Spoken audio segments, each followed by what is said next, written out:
a very, very good FA Cup final. And Hatchin! What a magnificent goal!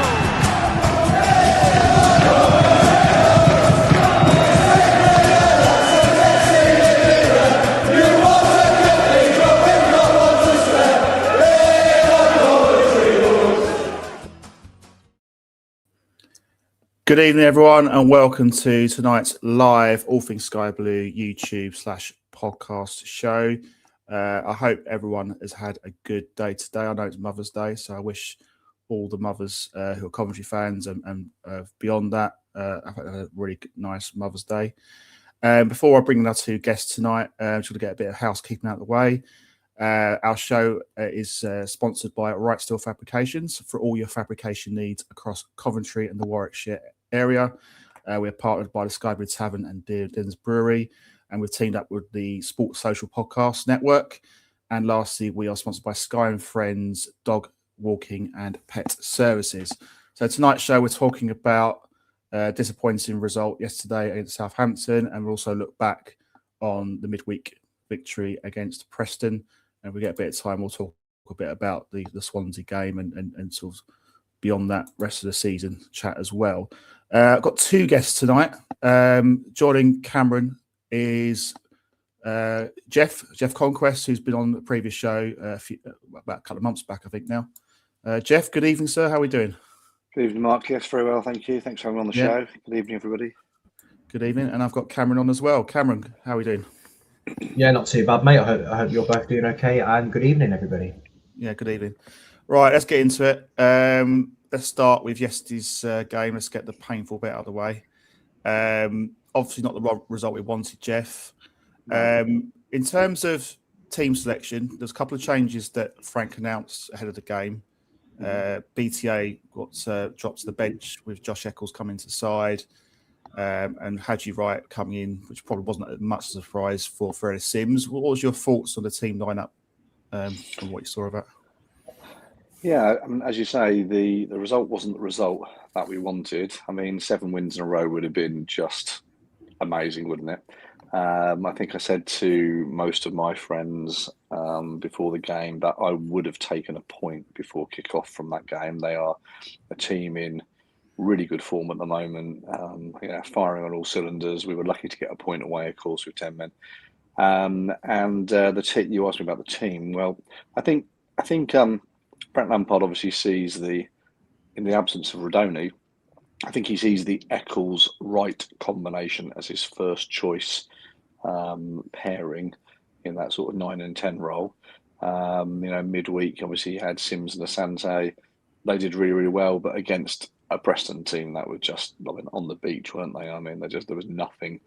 We'll talk about Preston, I'm sure, in the future, but I actually attended that game with 2 friends of mine who are Preston fans. So I had a journey, a sort of an hour journey to the game and an hour back talking to them about what they thought from a Preston perspective. Very interesting.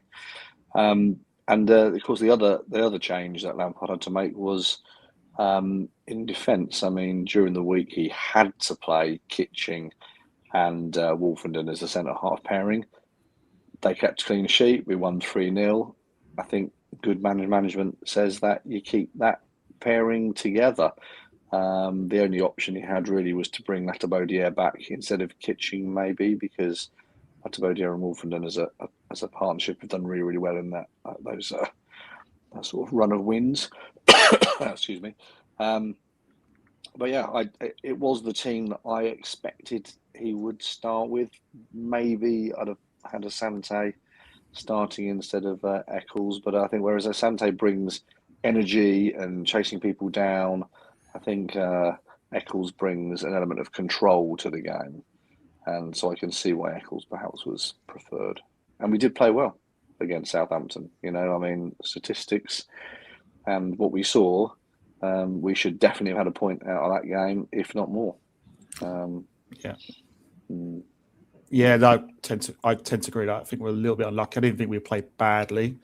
No, I think me personally, I would have gone Latty instead of Kitchen. I take your point. Mm-hmm. Kitchen did start, kept a clean sheet, but But I'm not being funny. We could have put our under-18s out against Preston. We would have won that game. They were shocking, Preston. Easily the worst team I've seen this season. I would have gone Latty because I just feel like in games before that we've been keeping clean sheets and he's been playing really well at centre back.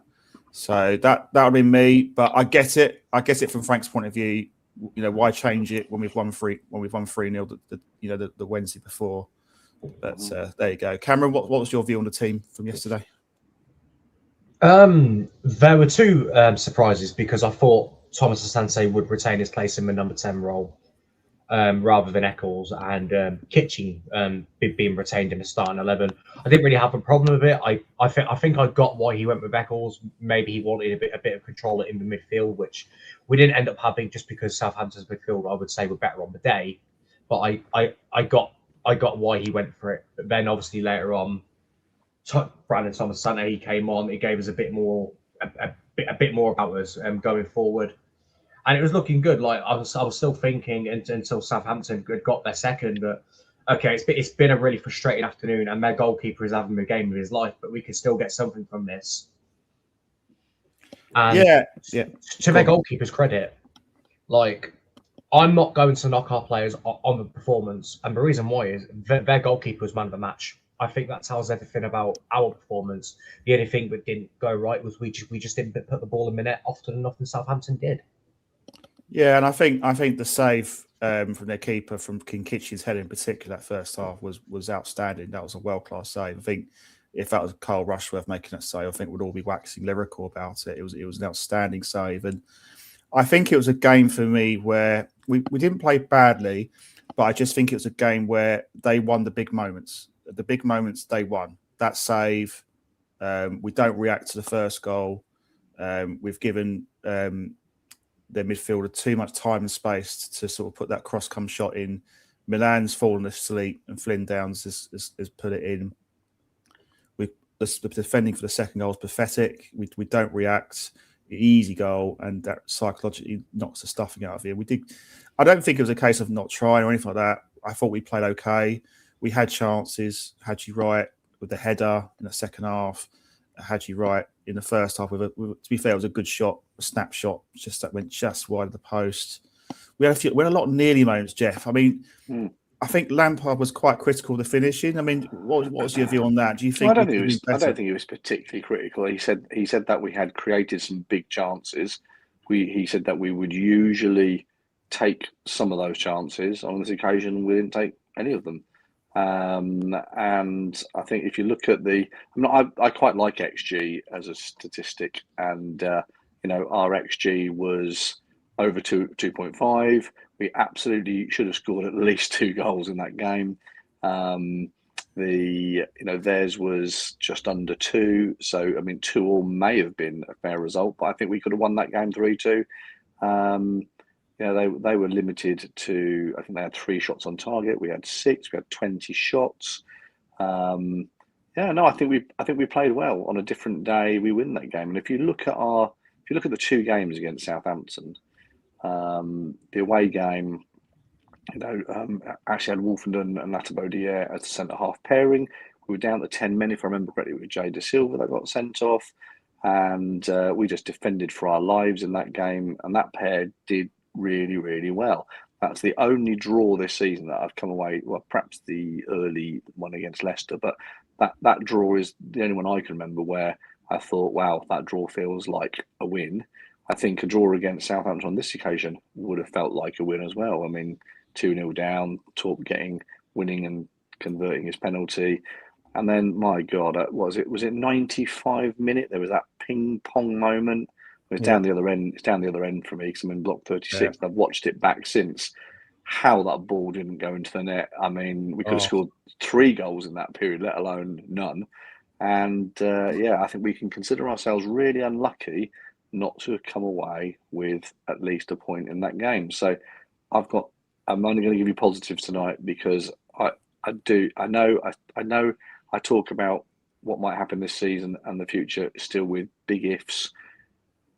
But I think it's a matter of when, isn't it now? We're going to put some more results together. I'm not concerned about the team stringing some more wins together, more decent results. We'll go to Swansea. I don't think you'll see Kitching start against Swansea. He's talked about maybe even Bobby being back for that game. But one player won't be playing is Haji Wright, because he came up with a groin injury, and I guess that's going to be a few week job. That might not be, probably, I don't know. I'm guessing 4 weeks. I'm going to say, I just don't know. But he's not going to be around, is he? And that's going to be a bit of a loss for us. Has that been confirmed? I'm not sure whether that's hearsay but we'll have to wait and see when the team sheet comes out. And when they ask Lampard, give us news about injuries and stuff. I'm not surprised he keeps things close to his chest. He doesn't need to give Swansea any hints and tips about who might be playing and who might not be playing. We'll see. We've got a really good squad, haven't we? So it doesn't matter that. Yeah, and I agree with you, Jeff. I think I'm not worried. I think usually when you lose a game, there's always a meltdown, isn't there, from us supporters? You can say it applies to any team that loses a game. I agree with you. I don't see that. I saw that. I'm not concerned overall. I think the performances are good. I'm going to say this is a blip, and we're going to bounce back. I'm going to be positive because I've seen enough from this team to make me believe that we are going to go up this season, and nothing from yesterday's maybe make me say otherwise. But just coming to you, Cameron, I just want to talk about the referee's performance yesterday. That came into a bit of scrutiny from our fans. There was an incident with Mason Clark where I think it's Flynn Downs, has gone in. I could be wrong if it's not Flynn Downs. I'm pretty sure it's Flynn Downs. Has gone in over number 27. It was number 27 who fouled him right near the beginning. I think it's a chap who scored the second goal. Yeah. Over the top tackle on his shin. Now, admittedly, if you look back to the Preston game, Tatsu Sakamoto did something similar and he got away with it. So I know 2 wrongs don't make a right, but Cam, that would have made a big difference if the referee had actually seen that and given a red card. That would have changed the whole complexion of the game. Absolutely. Midweek, I thought Tats was a very, very lucky boy. And yesterday, I think Matsuki was very lucky with that challenge. I'm not going to bring up VAR because we know if it's VAR, it'd be a red card, but he's definitely lucky not to be sent off there. And I think overall, that just set the precedent for the rest of the game. A lot of tough, scrappy challenges were kind of being played on, but then little soft challenges were being blown for cheap free kicks. And it was like, what are the rules here? Have you won a competition to referee? And I don't blame referees for defeats because that means a lack of accountability. So I don't blame the referee for the defeat, but the overall performance of the referee was still a very poor performance. He lost control of the game from the 4th minute and he never recovered it. Throw-ins from the wrong positions, not being assertive where free kicks should be taken, allowing a stupendous amount of time wasting. Yeah. And I wasn't until late on until he finally booked somebody for time wasting. I'm like, you could have done this much earlier. He lost control and he never gained that control back. He's not responsible for our defeat, far from it, but he is responsible for his own performances and he was nowhere near good enough. Yeah, Jeff, what was your thoughts on the referee yesterday? Exactly the same. It didn't affect the result of the game. The referee did give us a penalty in injury time.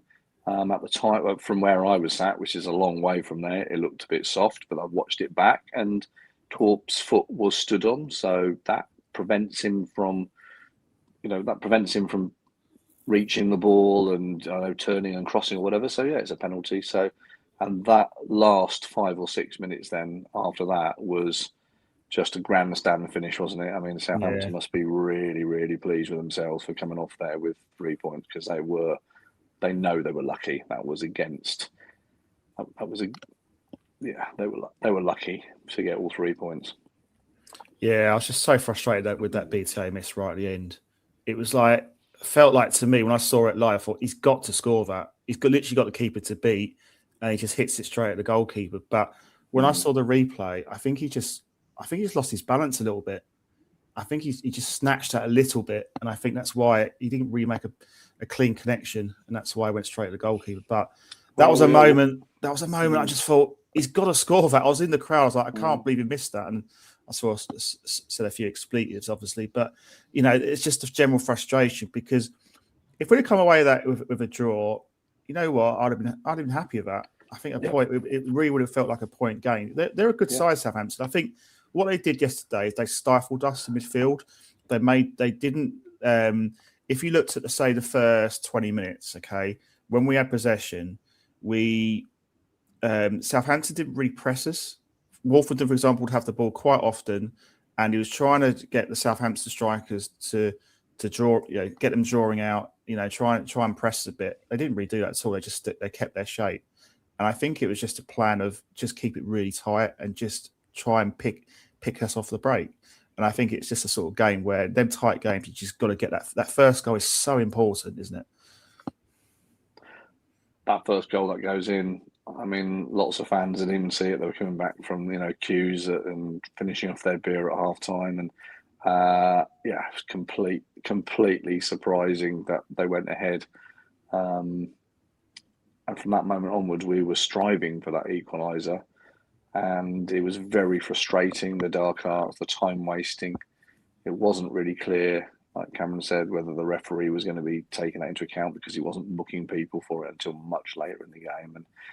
And I think that like I said before, that they were lucky to get all 3 points, and a draw would have been good for us. Would have maintained our unbeaten run, but equally results elsewhere would have meant that still maintained we've still got a really good lead, haven't we? It's a 7-point lead from second, result. Millwall lost, didn't they, in the end, and they looked like they were winning at one point, but Ipswich were the winners. But we've already put a nice healthy lead against them, and I think Ipswich and Middlesbrough play each other in their next game. Oh, it's Millwall. Is it Ipswich and Millwall? Sorry, Ipswich and Millwall play each other in the next game. Yeah. So ideally, we could do a draw in that game and we win at Swansea. It's the perfect scenario. But overall, we were lucky with the results. Really, overall, okay. I think we'd all expect Ipswich to win at Sheffield Wednesday. I think Ipswich under 18s would have beaten Sheffield Wednesday, in all honesty. Yeah. So they are bottom for a reason. They've only won one game all season. I think that's their 28th defeat. That's quite, that's a huge amount of defeats. They've had not won a single game at home. It's wasn't surprised, but I think it was a pleasant surprise to see Millwall lose. Obviously, it helped that they went down to 10 men, and Middlesbrough, I think Bristol City got a 95th minute equaliser. So overall, that's worked out pretty well for us, and I think we're still in a really good position. All it really does, it just puts a little bit more pressure on the Swansea game. But I still back the lads to go out there and get a result. I know Swansea are unbeaten about 11 games at home. They lost in their last game, didn't they, against Wrexham? Yeah, but that's away. But their home record is very good, and they are a good passing side. I mean, I saw a little bit of the Wrexham game. They do play decent football, but I don't think we fear them. It's one of our bogey grounds, isn't it? Well, we won there last season. Yes, we did. I didn't go to that game. I've only ever been to Swansea once, and that was a 0-0. It's a long way to go for a 0-0. Yeah. And unfortunately, I'm not going to Swansea on this occasion either. So I'm going to have to. There's plenty of the Sky Blue Army will be down there cheering on. So hopefully, that amazing support we've given all year, will continue, and we'll come away with 3 points from Swansea. Yeah. Right. I'll get some comments from our audience. I want to hear your comment, Cameron, on this about Glenn saying, I might be in a Grinch by saying the goal celebrations by Southampton with both goals were over the top provocative to home fans. Give us your take on that one, Cameron. No, it's not over the top at all. They've gone to a very tough place, possibly the hardest stadium to go to in the league. They have gone and got a massive win, which is huge for their playoff hopes. As much as I hate watching it, they can celebrate as much as they deserve it if they can come here and win. Only Ipswich have done that this season, so it's not over the top. We would have done the same, so we can't go and do these things, get overexcited, and then start complaining when other teams do it. it works both ways. Simple as that. Yeah, totally agree with that. I think it's bonkers. I think the only thing I was a bit unhappy about is the amount of time they wasted. But it's just a very small thing, you know. If that was Hadji Wright banging one in at St Mary's, we wouldn't be caring at all one jot about that. So I've got no problem with that. I was more angry with the first goal. Milan van Ivac, for me, he's got to react. He's just ball watching. It's just like a brain freeze, Jeff, wasn't it? I mean, I've seen the replay now, and I'm like, he just completely just loses concentration for me. Who do you put blame on for that goal? Well, I mean, I don't disagree with what you're saying, but I'll let him have that one. That man is amazing, and he's going to be a star next season as well. And there was one run, wasn't there, in the first half where he's picked the ball up in that right back position. He's run the entire length of the pitch. Yeah. And he's managed to get across right onto Hadji Wright's head. And Hadji Wright has headed it straight into the goalkeeper's arms. And, I mean, you know, he can do that. He's got to do the bread and butter stuff as well. And it all happened so quickly. I mean, I was in the stadium, you know, so I did see it. But the shot hits the post. And you know, Downs reacts to it first, doesn't he? So by the time it comes to him, he's all standing all by himself, isn't he? It's all by himself. I was hoping he might have kicked it over because it kind of hit the roof of the net. I think it just bounced up a bit. I'm thinking, please hit the bar, hit it over the top. Unfortunately, went in. But I just thought, I think Milan was. I don't know if he thought, you know what, it's going to go wide or Rushworth's going to cover it. Maybe that's what his thought process. I'm just thinking it. If I'm Milan, if at that time, obviously can't ask him right now, but that's probably what his thought process were. But I thought it was just a little bit, just a bit of a brain freeze for me. Second goal was worse, I think. Oh, it was worse. I think. I mean, it hits the standing leg of their player and just rolls into the net, doesn't it? Yeah, but I think it was a clever corner in a way because it caught us off guard. But who was on the front post? Who was the front man who should probably have timed their jump better and got their head on it? Grimes, I think. Cameron, do you know that? Essay. There you go. He missed the header. He missed defending it. And you know, I mean, SA is really exciting going forward, and you can see the coaching is starting to work on him. The silly flicks and tricks in the middle of the park, which give the ball away, have stopped. His tracking back, tackling, getting stuck in is far more obvious than it was before. But am I starting Sakamoto over him? Absolutely. No. Yeah. Sakamoto for me is class. Probably didn't have his best. He didn't have his better game yesterday, but he's generally speaking, his performance has been excellent. He had a headed chance as well, didn't he? Yeah, just hit the side net, didn't it? I just think the angle went against him though from the cross. Yeah. But what I will say, Jeff, is he scores a lot of goals with his head, and for someone very, very short, he's got a fantastic spring. His jumping is brilliant. His heading is really good. He's just got the turbo boost, hasn't he? He runs and jumps. Yeah, it's like he's like a long jumper. Yeah, gets that sprinting speed and then converts it into vertical. Yeah, because he's out jumping people who are a foot taller than him. Yeah. Wolfenden had two headed chances, one at each end. The one he put wide the first half, I think personally he should have scored it, but I think it was just the way he didn't quite get himself the right position. He almost had to sort of adjust his head position, and he just put it wide, unfortunately.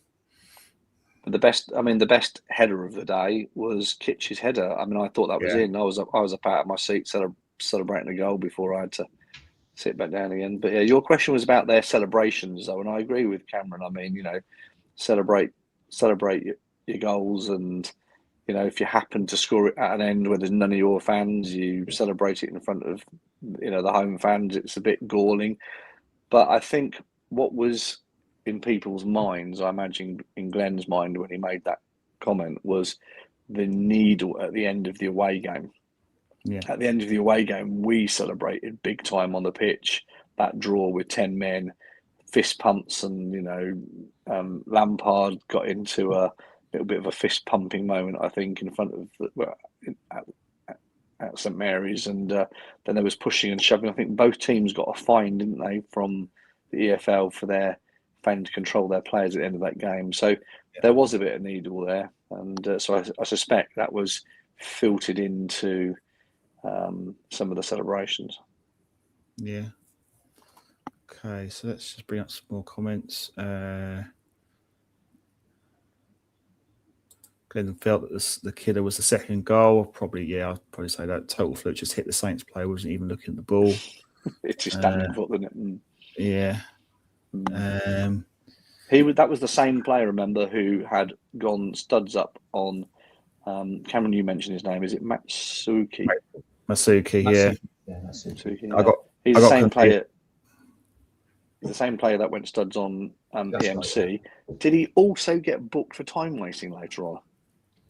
And if he didn't, he should have done, because he was wasting time as well. So No, that's what it was just the goalkeeper. He was just the goalkeeper. Lampard got a yellow card, didn't he? Mm-hmm. I think it was showing dissent of the referee. I think it's just a frustration with, I guess, a few of his decisions. I think they would have wanted to, and I agree with the penalty. He actually got the penalty decision spot on, because I looked at it like you, Jeff, you were saying earlier, and I thought, oh, it's a shocking penalty. He's dived there at all, but then when you watch on the replay, you say he just trod on his foot, and I'll give him credit. I'll give credit where credit's due. He got that spot on. So, I don't think it was a bad result, but I don't think it was a bad performance. I thought there was plenty to be encouraged about. In all honesty, I knew that this was going to be a really difficult game. Looking at the remaining home games at the start of yesterday, if you were to ask me what the toughest game is, I'd say between this game and the Wrexham game, the two toughest games on paper. Agreed. Derby are not a bad side, but they're a side that I don't think don't strike the fear into me personally. Not that any team really, but I just think certainly Southampton and Wrexham would cause us the most amount of problems, is what I think. Right, let's just bring a question here from Sky Blue Sam 700. Obviously, there was an interview with Doug King at CW on Friday. Personally speaking, I listened to it. There wasn't really a great deal that he said that we didn't know already. Really, he confirmed that the season ticket would still be, free to those fans that have played the Premier League. Lorna Bailey asked him, "Will you still honour the?" Yeah, I just think it's a crazy question. Everyone knows that, so why? That's just my view. I just thought it was not a question that we all know that already. I think maybe the only thing I'll say is she's probably asking it on the basis of, can you just confirm that's definitely still going to happen? I get that. But if Doug King had come out and say, "No, do you know what? We've changed our mind. If you did buy a Premier League package ticket, now that we're possibly going up, we're not there." So, everybody who bought that Premier League package going to get a free season ticket in the first season. So, thanks very much. And there's many of us who are hoping for those sort of at least 4, definitely 5 wins, but 4 wins you'd imagine would take us to where we belong. Fingers crossed. Yeah. Another thing he hinted about was it didn't seem like he wants to make wholesale changes. Like he mentions like Sunderland in the interview about the fact that they've had a plethora of changes in their personnel on their first team. So that kind of hints to me that he's not looking for a massive change. Maybe get a few players in. I think we need a lot of players personally if we're going to have any ambition to stay in the league. If we also get there, of course, next year. Yeah, I have a view on that, and that is that. Yeah, he did say that. He said we will do it the Cov way, which I like to hear. Let's do it our way. So we're not committing to anything. Yeah. So these players, this squad of players with a couple of additions like Uncle Frank and Matt Grimes obviously came along, the last January window. These players have been together now for 2, some of them 3 seasons. One of the reasons why we're doing so well this season is the camaraderie, the togetherness, the synergy that the team have on the pitch and in the dressing room. And that's brilliant. If all of these guys are playing to get us promoted, and they all think, if we get promoted, I'm out of a job. I'm just going to be sold off and discarded, just like Sunderland. Okay, so at Sunderland, a lot of their players, they worked really hard, went up through the playoffs, beat Sheffield United in the final. Where are they now? Sitting on the bench, sold off. It's like it's like turkeys voting for Christmas, isn't it? We'll get promoted, we'll be Premier League players, and then we'll just be discarded. So Doug has been careful about, we'll do it the Cov way. I think there will be players that will get sold on because, they are championship players. But the core of that team will be there as Premier League players and have to be added to. So I think it will be some and some, Mark, is the answer to me, and it will be the Cov way. I think Doug is astute and Frank is astute. I don't think they'll be just discarding the players that have done really well this season, because that is not the right message. No. Cameron, what did you take from the King interview on CWR? When you see that tweet of update, there is no update. Yeah, it's pretty much that. I'm like the free season ticket for Premier League package holders already know about this. We tried to buy Rushworth, that was common knowledge. The only hint was like, we'll do it the Cov way if we get promoted, but that can be hinted at anything. That can be, is he intending to have the same amount of continuity that we've had this season, or is it going to be an influx of changes? We don't know. If anything, I would say that interview was just stuff we either already knew, or when it was coming to stuff that we didn't know, he kept his cards. He was keeping his cards close to his chest. Yeah, there's wasn't really nothing new there. I guess the only other thing I'm thinking is, if we do go up, how would that work in terms of investment? In terms of the, will he seek extra investment? Because I don't think he can do it on his own. Can he? He can't say we're going up. He's got to be like us. If we go up, Yeah. I know there's more of a chance of when now being, with the points and number of games, but if we go up, there's, you've got to have that humility. And he's the same. He can't start saying when we're up, we're going to do this. But if and when we are promoted, then we'll start getting information, won't we? Yeah. But let's say he's not going to say it publicly, which is fair enough. Yeah. But let's say privately, do you think that a lot's going on behind the scenes on that side of things? Yes. Yeah. I can't believe that you must have a contingency plan. I mean, but we need something like that if we're going to be any aspirations of a club that want to stay, become a Premier League club. I would guess he's already got a Rushworth deal signed up. Yeah. I would guess that's been they're either going to sell them to us or they're not. And if they are going to sell them to us, I suspect he's already got a deal sorted out. Yeah. Ditto, obviously we've got an obligation to buy Frank Onyeka, haven't we? So that deal will be already on, that's in the contract, I imagine. And he'll be working out all the pricing for particularly the corporate stuff. Because that all the corporate stuff will all get much more expensive. I think he'll keep the prices for us fans, sort of pretty close to what they are now, I imagine. Yeah. Cool. Right, let's talk about the loan watch. So, Cameron, it's your time to talk about. So to begin with, Raphael played the final 7 minutes for Wigan midweek, but they fell to a 3-0 defeat at home to Plymouth. But this weekend, Raphael played before 90 as Wigan returned to winning ways, beating Bradford 2-0 as they climbed back out the relegation zone.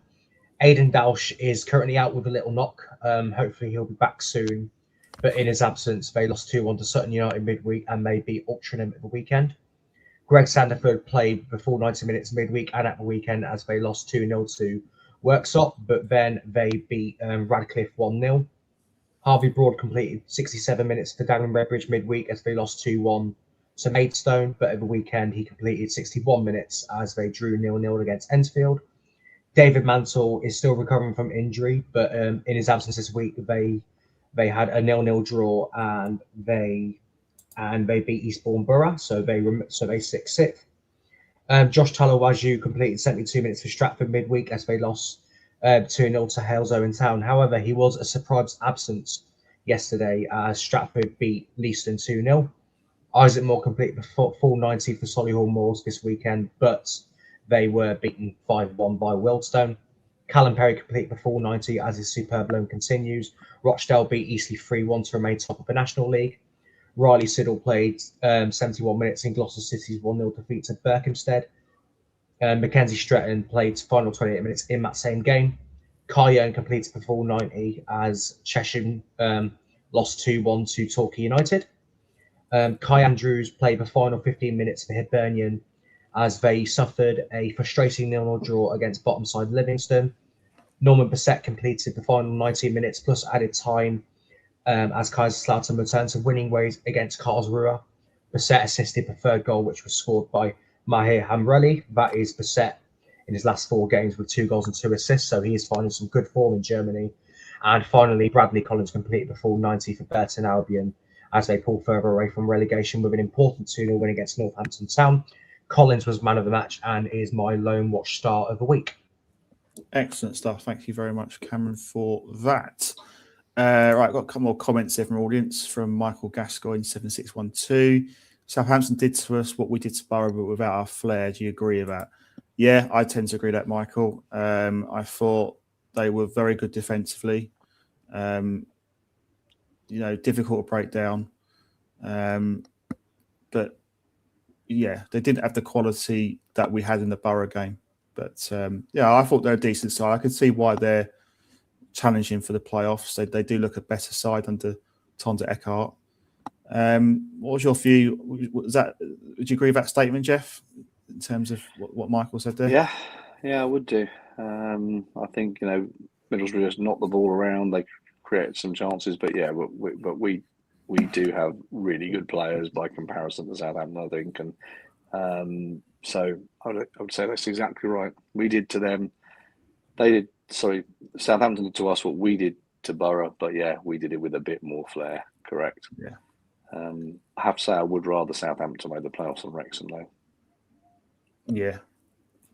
So, is that because of the Hollywood razzmatazz, or just because? Yeah, it is really. I mean, I've actually enjoyed watching the show, and sort of kind of been winning them on in the lower divisions, but now they're in the Championship. Absolutely, I don't want the dream to end in happiness. I want them to not go up to the Premier League. Yeah, well, let's see what happens on that one. Glenn said, my point regarding the goal celebrations was, yes, celebrate, but gesturing to fans for a lengthy period of time isn't really on. I understand that. I didn't see, I just saw it at the time. I didn't see a lot on other than the player celebrating. I try not to look at it too much when the player celebrates. So I'm just looking at the halfway line thinking, can we get the kickoff? Get on with it, please, and get goals as quickly as possible. But there you go. Ross Griffiths, CCFC, Coventry going up. Yeah, let's hope so, Ross. Don't you know, pump it up. Yeah, all that. Let's hope that comes back again unfortunately, without Callum O'Hare with the wig on, with the ghetto blaster. Assassins Unite 3-4-3-4, 7 points. 7 points clear, 8 games to go. We've got this. Yeah, I agree with that. No need to panic. We just got to keep plugging away. I didn't think it was, as we've all said earlier, I thought the performance was pretty good. We've created chances. I'd be more worried if we were lost, say 3-0. We've created bugger all. So I think for me, there's a lot more positives. It's disappointing to lose, of course, but the Championship is a tough league. There's a lot of good sides, and every team, as we saw yesterday, have most of the teams bar Ipswich have dropped points, which is good for us. And teams around us have got to play each other, which again plays into our hands. So, overall, I'm positive. Mark Strong, reasonable performance against a good side, but it's only one team and we've lost to. And no need to panic unless your name is Martin. He's referring to a guy called Martin Warren, in case anyone's wondering what he's talking about. Duckins, if you didn't really reveal anything that I've already knew, do I think we'll still get promoted? Yes, but I have no idea what game it will happen. And I don't want to speculate about when it's going to happen. I think we all talk like that as fans, don't we? Like, oh, we need X amount of points in these games, and I think, and we all talk about it. It's natural because we're all so desperate for success. But for me, I'm thinking, let's just beat Swansea. Forget about what happens after that. Let's win the next game.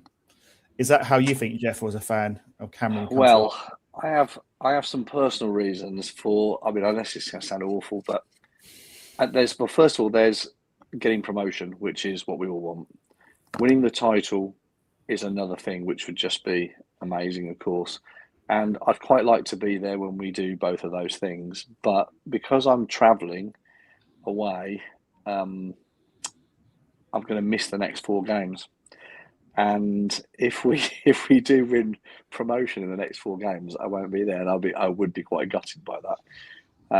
But equally, what I want can't affect the outcome of games, and so what will be will be. But if I could have it my way, then we'd probably win promotion away at Blackburn, and maybe win the title at home against Wrexham. Perhaps that would be great. Yeah.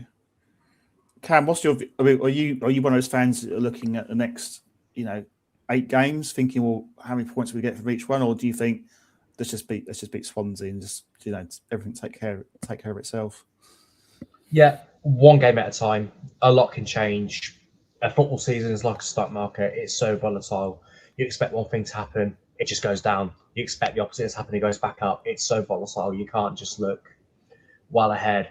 I do remember hearing one story like years ago how Jose Mourinho said in a Chelsea changing room that it'll be bolted away, but they'll go and win the league. And that's what he did, funny enough, and that was quite funny. But football does not usually work like that. It's still one game at a time. Southampton and Ipswich and Millwall, they will squabble against each other this weekend before our game. Middlesbrough have got a very difficult trip to Blackburn, who need points for their survival hopes. But if results go our way, then sure, it makes us a bit more confident. But at the same time, it still adds pressure on us to take advantage of that. But a lot can still happen. So you still have to take it one game at a time. Beat Swansea, fantastic. We're getting closer. But I think you still need to do it bit by block by block. When the season starts, get to 50 points as soon as you can. Means you're safe. What's the next objective? Playoffs. Okay, secure that already. Fantastic. Autos, great. Do that first. And then if it's on, go and secure the title. But it's one step at a time. Rome wasn't built in a day. Rome was not built in a day. Very, very true.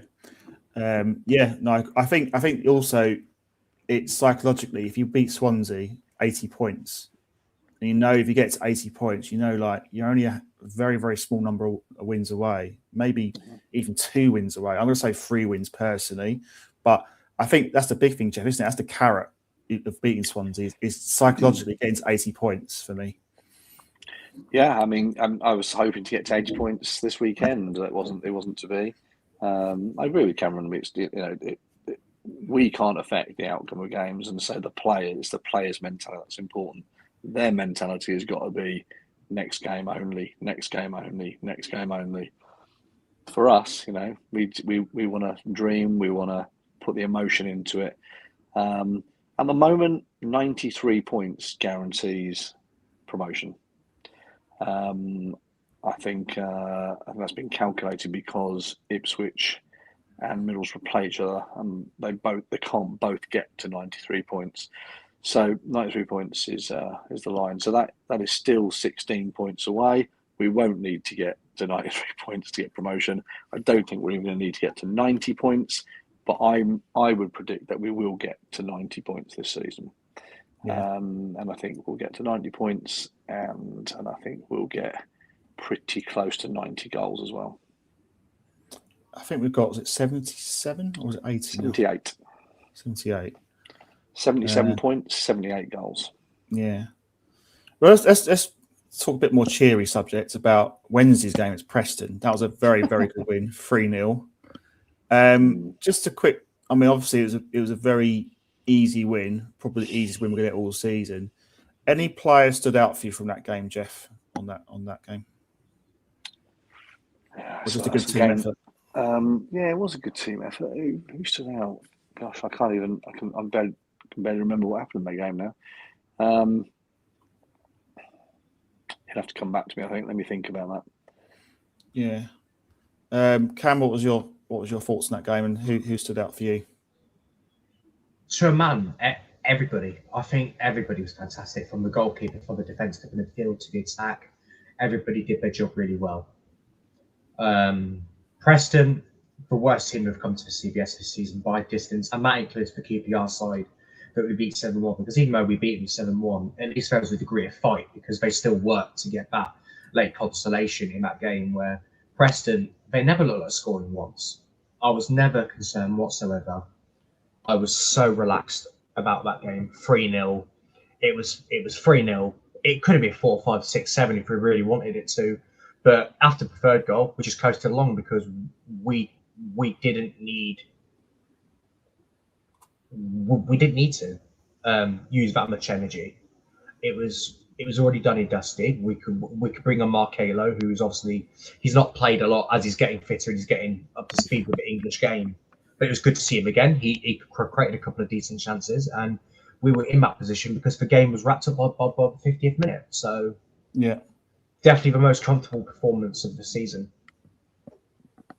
certainly was. Yeah, I mean, Sakamoto scored with a deflected shot in the 17th minute. Thomas Asante, a very scrappy goal, I guess, but it all counts. Doesn't really matter, really. It was a good turning shot from Sims, which the keeper pushed onto the bar, and Thomas Asante bundled it in. And then I was thinking, right, we just need this third goal to kill it off. I was thinking a little bit glass half empty, but realistically, I mean, Preston were one of the worst sides I've ever seen this season. They were absolutely appalling, and Grimes scored a penalty.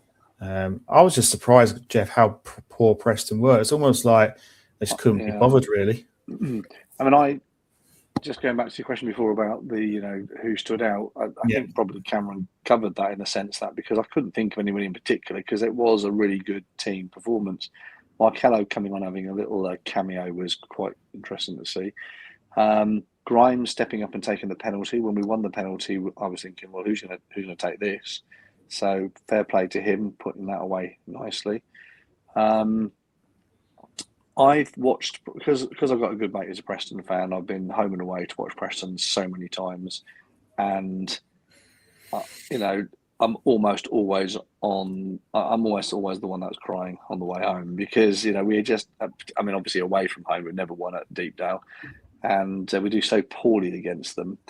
I went into this game today really feeling confident, but equally I thought with our centre half pairing we might let a goal or two in. So in the bar beforehand, I said to my mate that I thought we'd win 3-2, and he said 3-0, and she said 4-0. So that as Preston fans, they were expecting their team to get smashed, and that is what happened. They were dire, and how we didn't come away from Deepdale with 3 points, I have absolutely no idea. But 1-0 up against 10 men, and we come away with the draw. That felt like a defeat. Yeah. So very frustrating. Very frustrating. Yeah. I'd be quite pleased if we go up, not to go to Deepdale. That will be one of the plus points.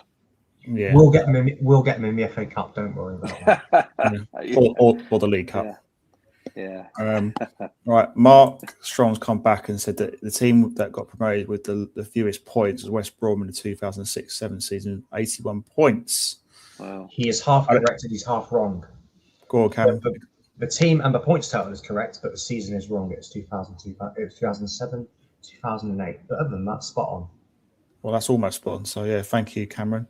I know I can rely on you and your encyclopedic knowledge of football. So yeah, thank you for that. Last season, the team that came third and didn't go up though got over 90 points, didn't they? Sheffield United. They had 93, didn't they? I think last season. I can't remember exactly, but it was 90, but it would have been 92 without the 2-point deduction. And Chris Wilder lost his job over it, which I'm like, hang on a minute. 9 times out of 10, 92 points wins you the league, and you're sacking him. Disgraceful decision. Yeah, bizarre. Yeah. Comment here from Assassin's United about the fans leaving. I mean, I did see a few fans leaving early yesterday when it was 2-0. I thought, personally speaking, I guess what some fans might say is, oh, well, I want to get out of the car park quickly, blah, blah, blah. I don't want to get stuck in a 45-minute if you're parking in car park A or whatever. But me personally, I stayed to the end because I always believe this team. I always believe, like we had with the penalty yesterday, we got the penalty and then we almost got level. So I'm not one of those fans ever leaves the team early. I always support the team to the end, applaud them off, hopefully, provide it. And they did. Everyone gave their effort in. But my question to you, Jeff, is does that annoy you seeing your fans leaving early from a game? When in that situation, or did you Yeah, not? I mean, I habitually stay till the end of games. I think, and until this car parking fiasco around the CBS, I would always have stayed till the final whistle and thought the game. There've been occasions where I've left, but it's not because we're losing. It's because I need to get in my car, get home. I've got a long drive ahead of me, and I might have an evening engagement or something like that. So apart from that, yeah, I'd expect fans to stay behind and clap the team off. I mean, as it happens, if you stay to the very end of that game, you got an absolute grandstand performance, didn't you? We could easily have snatched a 2-2 scoreline right towards the very end. But it doesn't annoy me, I have to say, when fans go. I just assume that everybody's got their own reason for it. And if it is a matter of frustration because we're 2-0 down, then I don't get my knickers in a twist about it. To be fair, I've seen fans leave early when we're 3-0 up, like Preston. So it's not. Yeah. I don't think it's not necessarily a reflection on how they're feeling. And the atmosphere wasn't really a negative one after the final whistle. I saw people leaving, but they weren't leaving in droves. It was still quite full until full time, and even though we'd lost the game, they came over and gave an applause, and we were universally applauding the players because although we lost, it's not about the defeat; it's the manner of the defeat. And okay, we lost on the day, but the effort was there, and it was still a good performance. It just wasn't our day, and we still appreciate the efforts. Yeah, definitely. Before, I guess one last question I can think of is the pre-match entertainment. So the Preston game. What was your thoughts on that? Okay, Jeff. Is this the club music, the Cov music thing? Yeah? Club Cov, I think it was, wasn't it? Yeah. Local. I mean, it's good. It's good to sort of highlight the local talent, I guess, which is always a good thing. But do you think that was a good initiative by the club? The whole thing about entertainment at football tracks back to Jimmy Hill, doesn't it? I think that Sky Blue revolution, he started introducing all sorts of entertainment at football matches, and I like that. And I don't have to watch it if I don't want to. I don't, on that particular game, I actually arrived in my seat with only about 10 minutes beforehand, so I missed most of it. But yeah, I quite like a little bit of additional entertainment during the game. It's all about football. Talking about entertainment though, as a Traitors fan though, it was great to see James from the Traitors on the pitch at half time in the Southampton game. Yeah, shame we didn't get a decent result for him, but he's a real character, I could see, and took his first few penalty kicks a lot better than you did, Mark. I have to say. I'm trying to forget about that. I'm not blaming me. I'm blaming the ball because the ball is so. I mean, I don't know if anyone's has ever done it before, but it's such a slight ball. And I remember you saying this before, Jeff. You have to hit it at an angle. So I think you have to kick the ball to the right for it to curl to the left. Because when you get to sort of the third one, I think it started off heading for the centre of the goal, and it just curled all the way wide to the left. So the nap of the grass.